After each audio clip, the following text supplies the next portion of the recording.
আসসালামু আলাইকুম মালয়েশিয়া প্রবাসী ভাইগণ, আশা করি আপনারা প্রত্যেকে ভালো আছেন।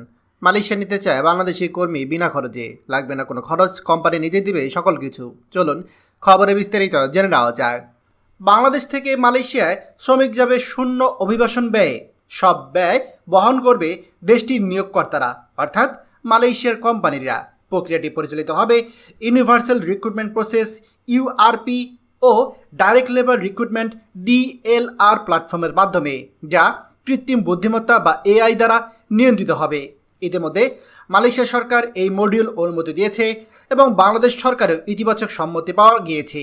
এই ব্যবস্থায় কোনো মধ্যস্বত্বভোগী বা দালালের সুযোগ থাকবে না। শ্রমিকরা মোবাইল অ্যাপস বা নির্দিষ্ট অফিসে নিবন্ধন করতে পারবে এবং নিয়োগকর্তারা তাদের টিকিট, মেডিকেল ও অন্যান্য খরচ বহন করবে। সংশ্লিষ্টরা জানিয়েছে, বর্তমানে একজন শ্রমিক মালয়েশিয়া যেতে 5 থেকে 6 লক্ষ টাকা পর্যন্ত খরচ করেন, কিন্তু নতুন এই প্রক্রিয়ায় শ্রমিককে কোনো খরচ করতে হবে না। শুধু প্রথম মাসের বেতন থেকে সার্ভিস চার্জ কেটে নেওয়া হবে। স্বাস্থ্য পরীক্ষা ও প্রশাসনিক কাজের ব্যয় এইখান থেকে দেওয়া হবে। ডিএলআর প্ল্যাটফর্মের মাধ্যমে নিয়োগকর্তা ও শ্রমিক সরাসরি যোগাযোগ করতে পারবে। এতে ভুল বোঝাবুঝি, দুর্নীতি ও প্রতারণার সুযোগ থাকবে না। বাংলাদেশে কারিগরি শিক্ষা বোর্ডের মাধ্যমে শ্রমিকদের দক্ষতা যাচাই ও প্রশিক্ষণ দেওয়া হবে। এদিকে মালয়েশিয়া সরকার নতুন করে কলিং ভিসায় 24.5 লাখেরও বেশি কর্মী নেওয়ার ঘোষণা দিয়েছে। কৃষি বাগান, খনি, নিরাপত্তা, রেস্তোরাঁ, লন্ড্রি, কার্গো, বিল্ডিং, ক্লিনিং সহ 13টি খাতে শ্রমিক নিয়োগ করা হবে। সংশ্লিষ্টরা আশা করছে ইউআরপি ও ডিএলআরআই বাস্তবায়ন করলে প্রতি বছর বাংলাদেশ থেকে অন্তত 2 লাখ শ্রমিক শূন্য খরচে মালয়েশিয়া যেতে পারবে। এতে দেশের রেমিটেন্স প্রভাব বাড়বে এবং অভিবাসন খাতে স্বচ্ছতা আসবে।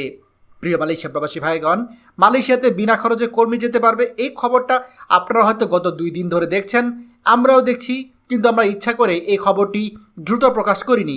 কারণ আসলে বাস্তবে যতটাই আপনারা এই কাগজগুলো দেখবেন, এই নিউজগুলো দেখবেন, এগুলো বাস্তবায়নের সম্ভাবনা খুবই কম থাকে।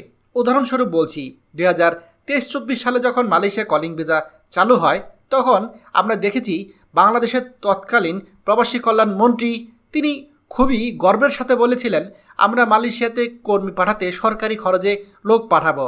বর্তমানে সেই খরচটা এখন 6 লাখ টাকা চলে গিয়েছে। আর তৎকালীন প্রবাসী কল্যাণ মন্ত্রী বলেছিলেন, আমরা মাত্র 79,000 টাকা খরচ করে সরকারি খরচে মালয়েশিয়ায় কর্মী পাঠাবো। কিন্তু দেখেছি সেই কলিং কর্মী পাঠাতে পাঠাতে প্রথমে 4 লাখ, 5 লাখ, 6 লাখ, এমনকি 7 লাখ টাকা খরচ করেও অনেকে মালয়েশিয়া এসেছে। এবার আপনারাই চিন্তা করুন, যেখানে 6 থেকে 7 লাখ টাকা খরচ করে মালয়েশিয়া যেতে হয়, খরচ করতে হয়, সেখানে কি আদৌ এই যে বিনা খরচে কর্মী পাঠানো, এটি কি সম্ভব? আপনারাই বলুন। কারণ আপনারা যারা এই যে ভিসার কাজগুলো করেন, এজেন্সিগুলো আছে, তারা কি আদৌ এগুলো হতে দিবে? এগুলোকে আদৌ বাস্তবায়ন বাংলাদেশে সম্ভব? অন্য কোনো দেশ যেমন নেপাল, পাকিস্তান, ভারত, এই দেশগুলো হলো তারা হয়তো সেটা বাস্তবায়ন করতে দিত, কিন্তু বাংলাদেশ হচ্ছে চোরের দেশ।